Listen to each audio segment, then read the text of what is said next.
بسم الله الرحمن الرحیم. السلام علیکم و رحمت الله و برکاته. برادران و خواهران گرامی، من برای شما را میگم فقط مجبور تو میریم که عقیده گوش کنید. مجبور فقط میگم تو مجبور تو میکنم. برای چی؟ سبب دارد برادرای گرامی.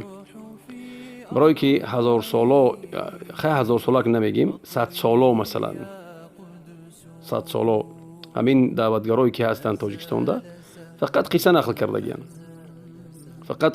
کردگیان، غیر قصه، خیلی فقه و قصه و همین چیزای همین مردم به جلب کردگیان بدین به قصه ها.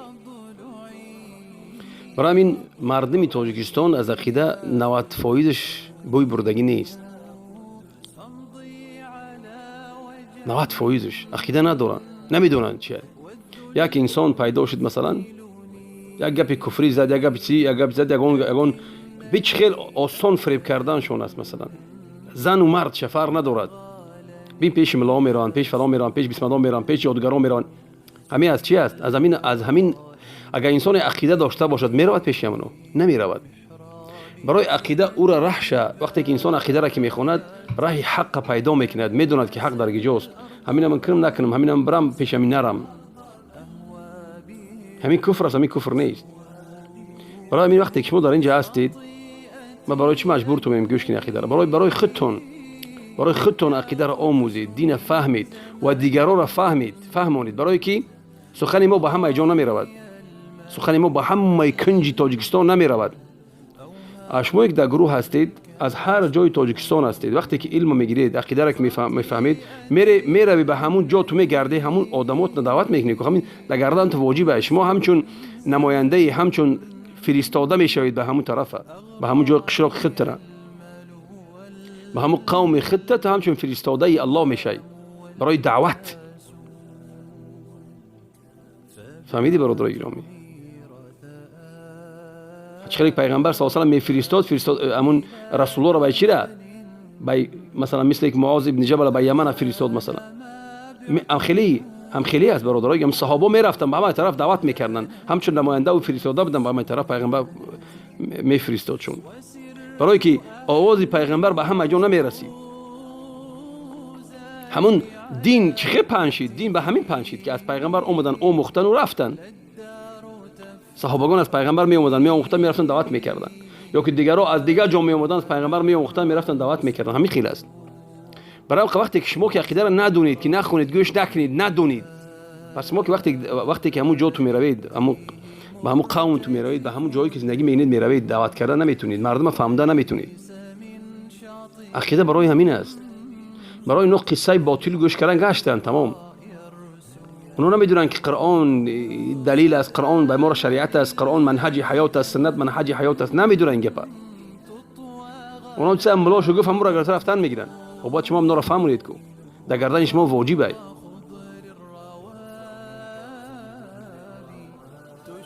دعوت واجبه.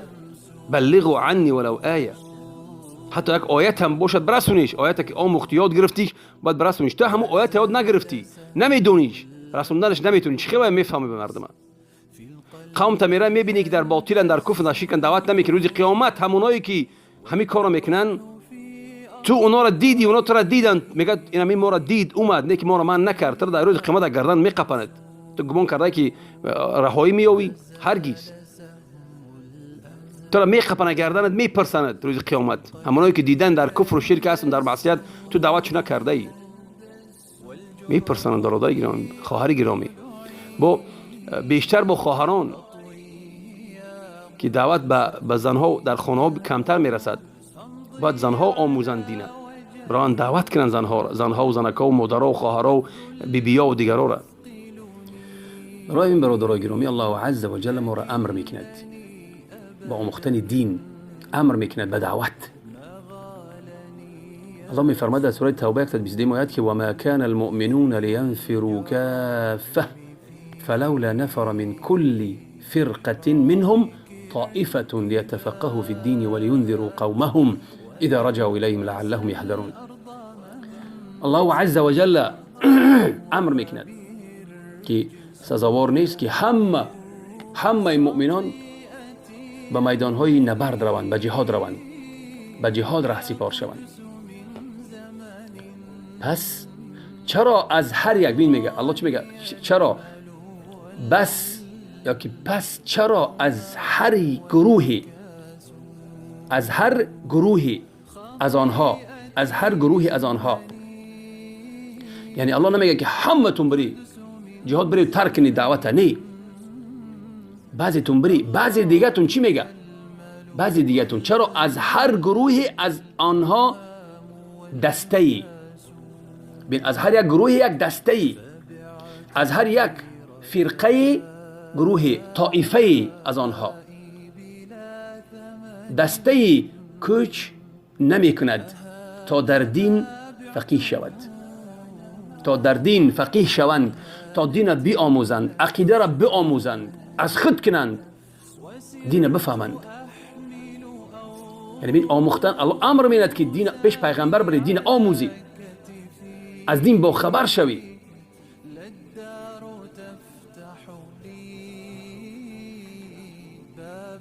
از دین با خبر شوی، دینتون عقیدت نه بیاموزی. و هنگامی که به سوی قوم خود می روید، بر می گردید از پیش پیغمبر صلی الله علیه وسلم، قومتان بین بدهید، قومتان بترسانید، قومتان دین آموزانید به قومتان که از علم دینی با خبر شوند، از حرام و حلال با خبر شوند، از مخالفت با اسلام بر خبر شوند، که در مخالفت های اسلامی احکام، یعنی مخالف احکام الله نکنن، از مخالفت با احکام الهی هشدار دهید، بترسانید، باشد که آنها بترسند. بین چی میگه پیغمبر؟ یعنی بری و از دستیابی به دانش، به آموختن دانش میگه خود را باز ندارید. پس چرا که از هر فرقه گروه نزد پیامبر نمی روند تا دانش دین بیاموزند و به قومش که برگشت آنها را بیاموزاند. امر است از الله عزوجل که وقتی که بین پیغمبر میگه که بین حتی ای جهاد میگه، همه جهاد نری و مردم موندگی است، مردم دین آموزید،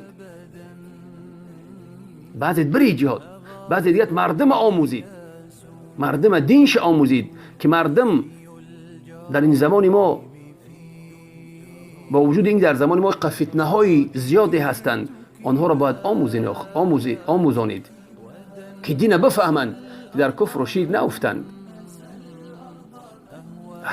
اصلا جهاد برای چه شریعت شده است، برای چه دستوری قانونی شده است؟ برای دین به مردم برسد. یکی از مقصدهای جهاد همین است که دین به مردم برسد. کسی که من کرد رسوندن شه باید برسونیش کن. پس تو وقتی دعوت که نکردی، نه آموختی، خودت دعوت نکردی، روز قیامت جواب میتی.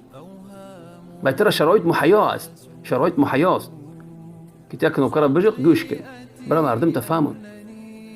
از زنا، از عرق، از کشتن، از غیبت، از هزارات چیز مردم تا قوم تا من کن. با اون قومی که تو داری و اون جایی که تو زندگی می‌کنی، به اونجا هر کس نمیرسد آخی، غیر از تو میرسی. بس دعوت کن. باز الله چی میفرماید؟ و من احسن قولا ممن دعا الى الله و عمل صالحا و قال انني من المسلمين.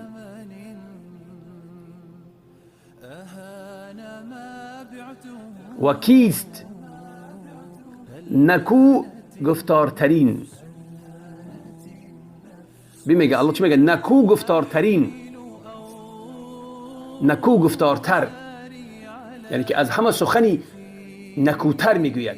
کیست همه سخنی نکوتر میگوید؟ میگه کیست؟ میگه نکو گفتارتر از آن کسی که به سوی الله دعوت میکند. یعنی اونی که به سوی الله دعوت میکند از همه بهتر، از همه سخنی نکوتر میزند